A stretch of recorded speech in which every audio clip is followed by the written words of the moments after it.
women's responsibility to satisfy men. Welcome to Change the Conversation with the Hopefulist. My name is Wendy McClure, and it's time we had a conversation about living in a patriarchy and how that affects our lives.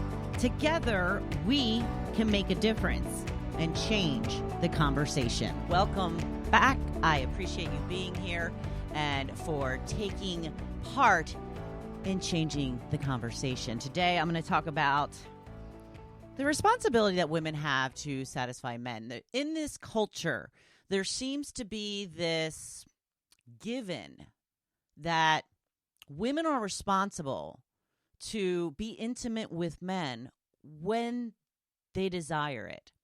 That's almost like a job that we have. In fact, it wasn't until like 1994 that they actually outlawed marital rape. So up until just 30 years ago, is that 30 years ago? It's 30 years ago. Oh my gosh. Up until 30 years ago, it was legal to rape your wife. So we seem to just have this culture of, well, men need it, you know, they have needs, they have urges, it's just something that they need. And so hence us women just need to give it to them. Doesn't matter how we feel about it. We're just expected to satisfy their needs and urges, regardless of how we feel about it. Now, I'm not saying that, a man comes home from work, comes in the door and says, all right, get down on your knees. No, I'm not saying that. What I'm saying, though, is that there is a culture that once you get married, you owe your husband sex. You owe it to him. And you should give it to him when he wants it. Because if you don't, well, then don't complain when you get cheated on. Don't complain when he goes elsewhere to get his needs met. That's what we say, his needs met. That's how we talk about it. And do you know what it actually is? Coercion. Yes, it is sexual coercion. Now, before you click off and say this is ridiculous, don't be stupid, whatever, it is sexual coercion. If a woman is ever in a position where she's being talked into doing something that she doesn't want to do, that's coercion. If you saw somebody on the street trying to convince your child to take illegal drugs, you would have a problem with that.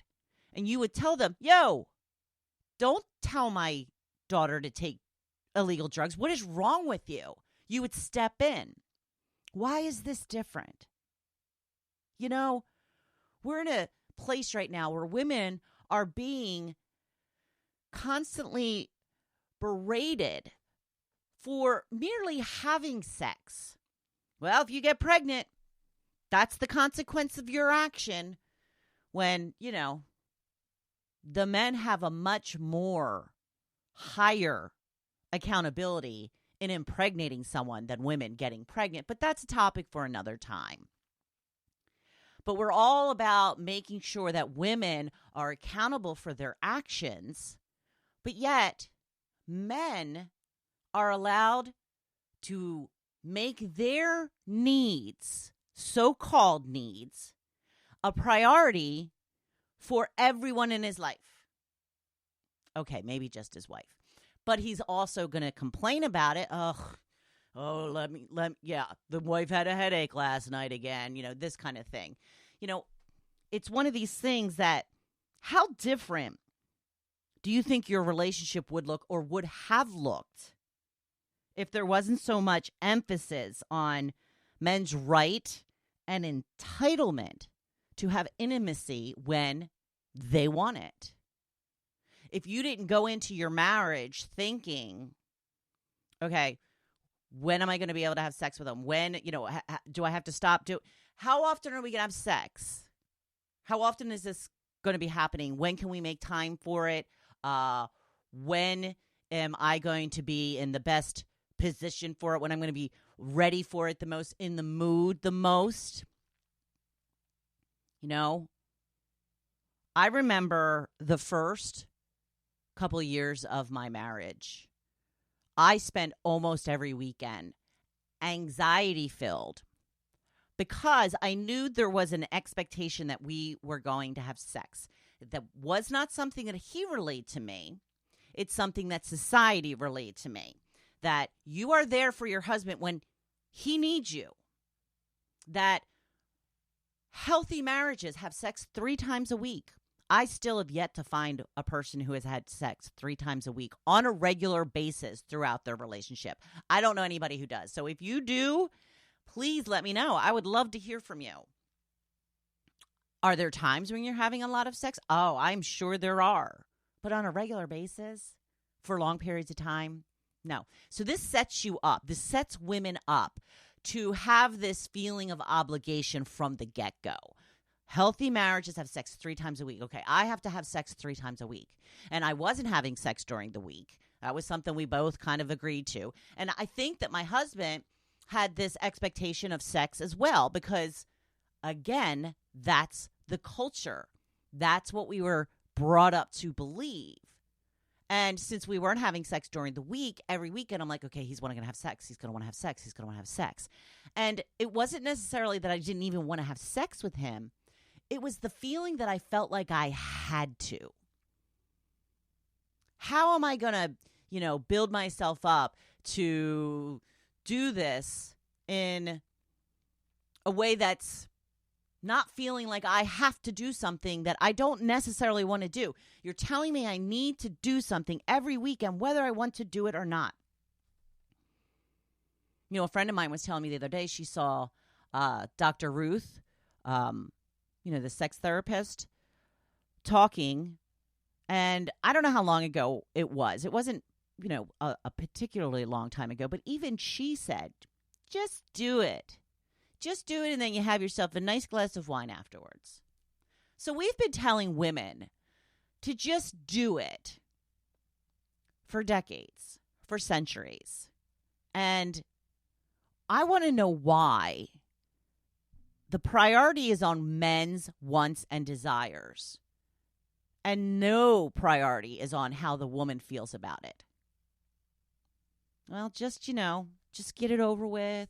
Just let him have his way. It's for health purposes. They need that release. Okay, I don't have to be the one to give it to them.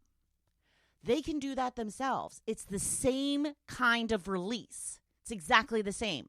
And it's not putting all of this expectation on somebody else. I'm not saying that women shouldn't have sex with their husband. Absolutely not. That's not what I'm saying. Don't misunderstand me.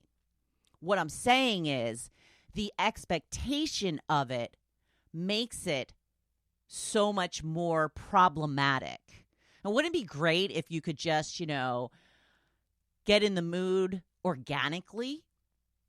If you didn't have to, think about the number of times that you're having it or how much you should be having it in order to be considered normal or in a healthy marriage. So what's been happening is women are being coerced into having intimacy with men. And this doesn't just start at marriage. This starts from the time that we're young. I was down the shore one time. I don't know. I must have been visiting my uncle by myself or something because I wasn't with anybody. I don't remember the specifics, but I was young. I was like 13 or 14, maybe 15. And I met this guy at the promenade and we went off and I remember he snuck into somebody's outside shower with me and I was horrified. I was like, no, we shouldn't be here. This is like, he's like, it's fine. Starts, making out. We're making out, whatever. And then he starts like feeling around and stuff. And I'm like, oh, no. He yelled at me, ran out of the outside shower, slammed the door on me, and ran off. because I was some girl that he just met, and he had determined that I owed him something. And he coerced me into doing something, and when it didn't work, he responded in anger. And I remember after that incident, I left the outside shower, and I walked up to the boardwalk area of the beach, and I was standing there at the railing, just kind of looking at the waves, watching the moon, and I'm just standing there staring out into the ocean, just kind of going over in my mind what had just happened. And I remember I see out of the corner of my eye some people on their bikes, and all of a sudden, like, this one guy, like, just slams on his bike brakes. He's like, oh, no, go the other direction. Well, it was that guy with his friends. And I was like, so now I'm mortified even more because he can't even be around me because I did something so dreadful to him. Might be why I never had a lot of introspection in my life, because when I did, something like that happened. So, it just seems perfectly acceptable that these forms of coercion are okay. And think about it. Women are coerced into having sex with men all the time. And when we fall for it, when they break us down and get us to do what they want, if something happens as a result of that, we're still responsible. We don't hold the men accountable for anything, not even the fact that they pressured us into doing things that we didn't want to do. And remember, this starts at a young age, in your teen years. And you're just so vulnerable and impressionable at those ages. And you just want to fit in and belong. So it's natural that you would want to give in. You don't want something to happen like what happened to me with him getting all mad and slamming the door in my face, and then, couldn't even get near me. Like, if he would have just biked on by me, I wouldn't even seen him. I wouldn't have known that he was there. But no, he had to make a big stink about it. I once had a guy that we were briefly dating. It was somebody I had known for a very long time. We had worked together, and we started dating way after we had worked together. And, but, I knew him pretty well. Nice guy. We're at my house one night and, trying to, fool around, what have you. And he wanted me to do something to help him get aroused, let's say. And I didn't want to do that. And I'm like, it's not really my fault what's happening. And I'm not going to do something I don't want to do because you're not able to do something. He got so angry at me. So angry. He left my house yelling at me in anger that he had epididymal hypertension. You can look that up. As if I owed him something. I owed him something, and he had the right to react in anger to me. Again, super nice guy. Never would have expected it from him. But this is how ingrained it is in men and in women. Men are taught that they can expect it, and that if they ask for it, they should just get it. Well, I didn't force it on you. No, you didn't, nor should you. But I still have the right to say no without getting a response of anger. So this epididymal hypertension, it is described as a harmless but uncomfortable sensation, okay? That's how it's being described. Harmless but uncomfortable sensation. And he felt that that was my fault. Okay, so that would be like me yelling at my spouse every day because the fact that he got me pregnant is causing me to be uncomfortable. I get to yell at him every day because he did something that makes me uncomfortable. Do you think that seems fair? Do you think that is reasonable? It seems ridiculous, doesn't it? But the difference is pregnancy isn't harmless. It can be life altering or even life ending. So there is, all of this talk about men's needs and what they need and the release and how it's healthy for them and this, that, and the other thing. And that's all fine and good. But don't put that on me. That is something that you can totally take care of on your own. I don't need to be a part of it. Let me be a part of it when I want to be a part of it. And don't coerce me and try and talk me into something I don't want. Okay? That's all I'm saying. So we need to change the conversation around men's entitlement to women's bodies. This is an issue. Why is it okay to pressure your wife, your partner, into doing something she doesn't feel like doing? And really, the better question is, why would anyone want to be intimate with someone they love if the person they love doesn't want to? I don't even understand how that's an enjoyable experience. But again, men think very differently about sex than women do. I watch a show called Everybody Loves Raymond. I've mentioned it here before. It's a very old show. I watch it in reruns. It's very much representative of the patriarchy. He is the typical patriarchal man expecting his wife and family to fall in line with how he thinks things should be, what have you. And, there's all kinds of examples. Weaponized incompetence, passive aggressiveness, having his wife make excuses for him.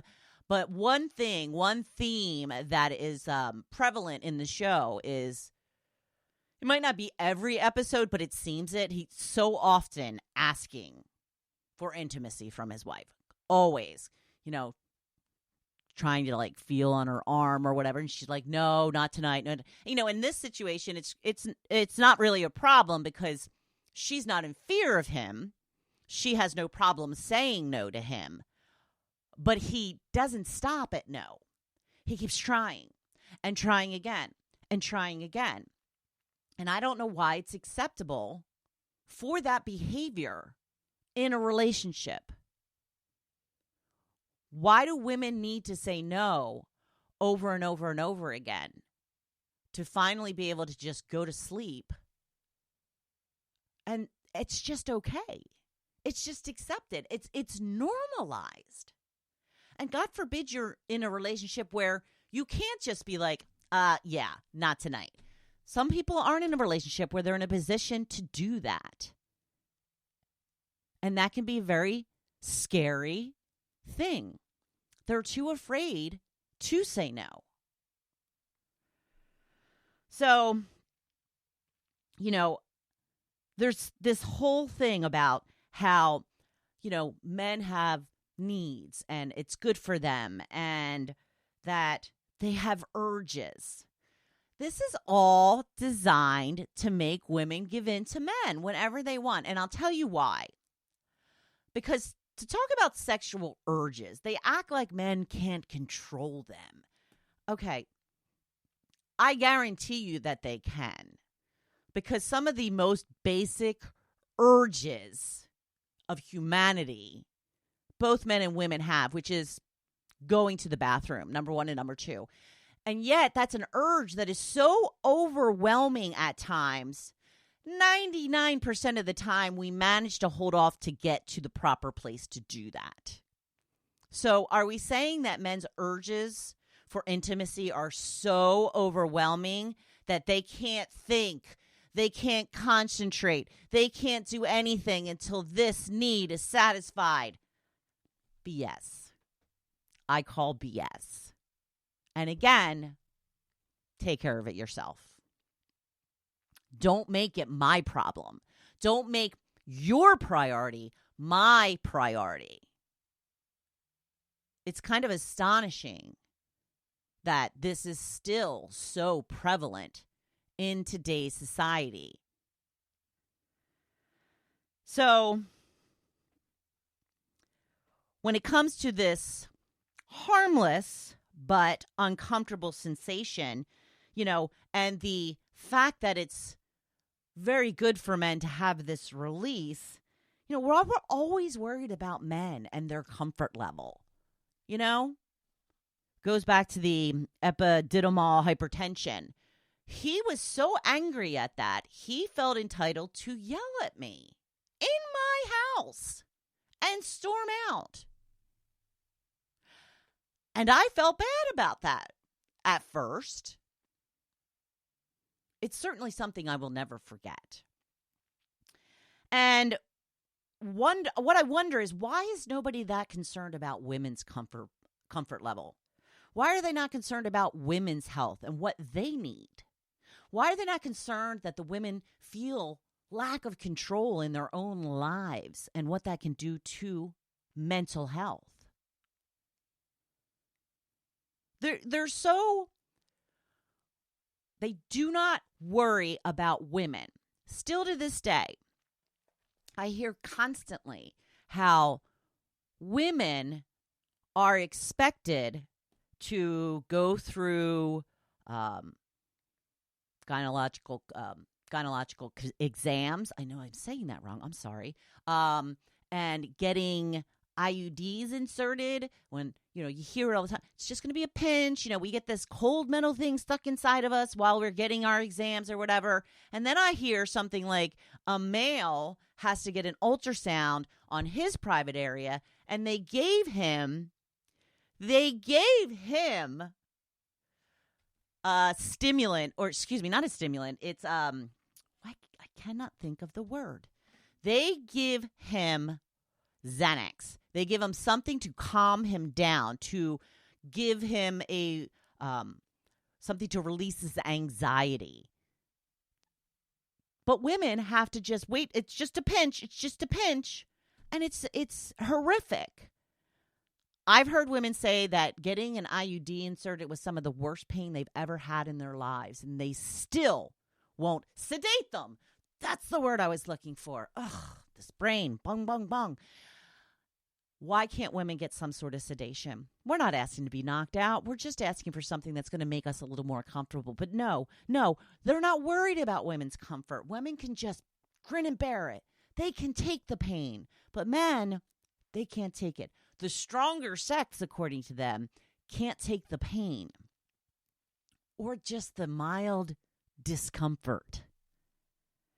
When it comes to making sure women are healthy and that women are getting the needs that they need to be healthy, they're still not really thinking about us. There are a bunch of studies that have been done in the recent past that have left women out of the survey sample.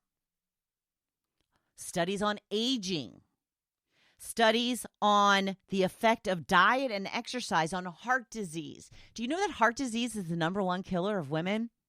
And they didn't include them in this study to see how diet and exercise affects heart disease. Can you explain this to me?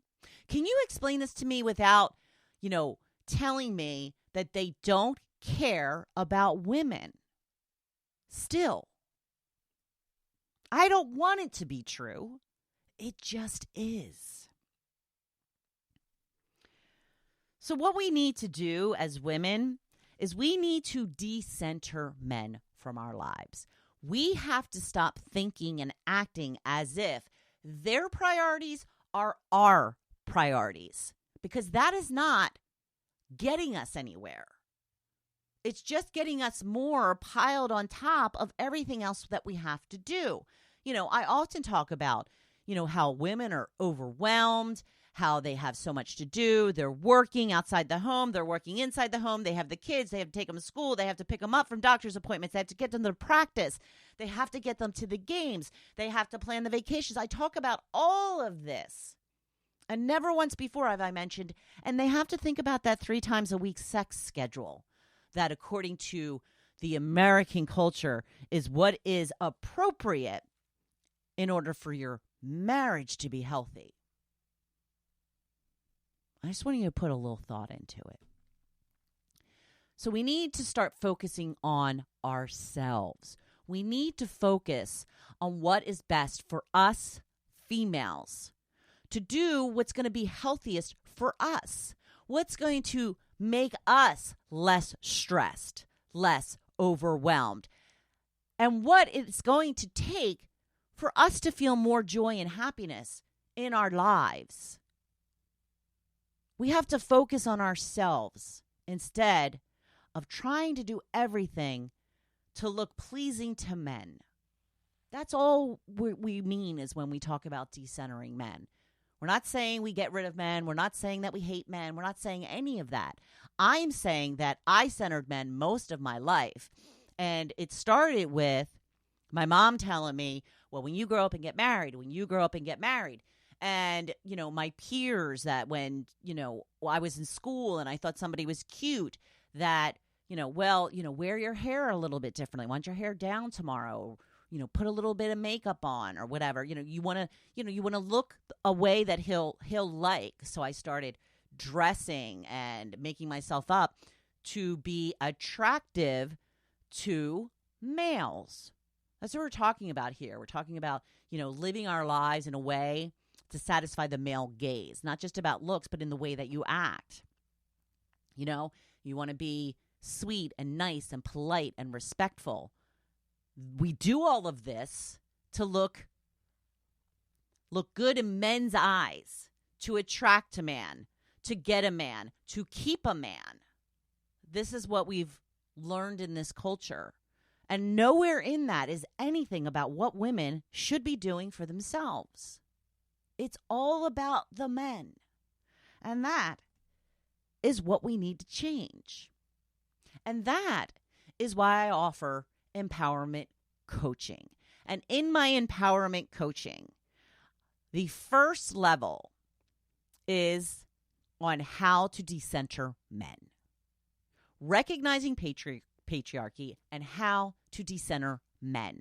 I have 3 tiers of coaching. One leads into the next. You can take 1, 2, or all 3 for the most bang for your buck. The 2-month session is priced most reasonably for that. But the 90-day session is really when you're going to get through the work that will help you put yourself first, to make you a priority.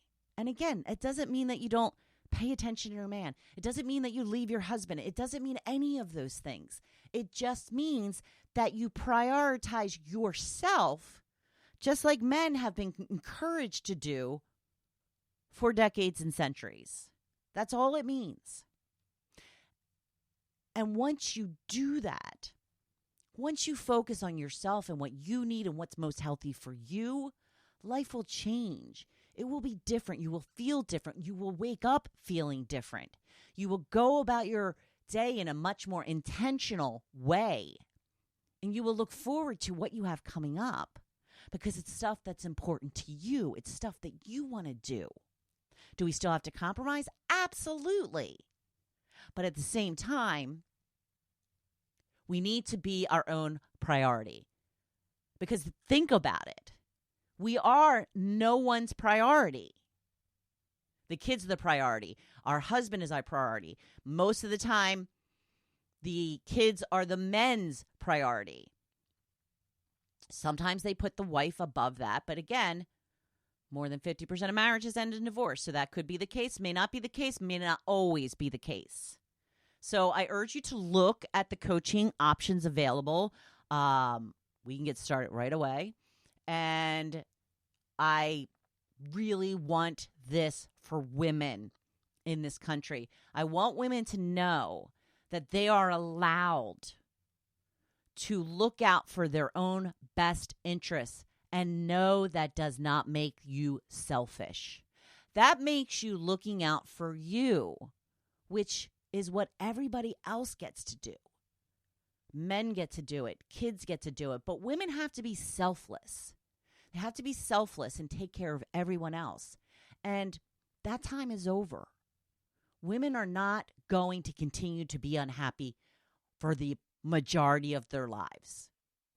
And this is how we start the process. So, thank you for joining me today. Please visit my website at hopefulist.com, and I hope you will consider some coaching. Please reach out with any questions you may have. Thank you, as always, for being here. Now, go on out there and be badass this week. I'm right here cheering you on. Welcome to Change the Conversation with the Hopefulist. My name is Wendy McClure, and it's time we had a conversation about living in a patriarchy and how that affects our lives. Together, we can make a difference and change the conversation.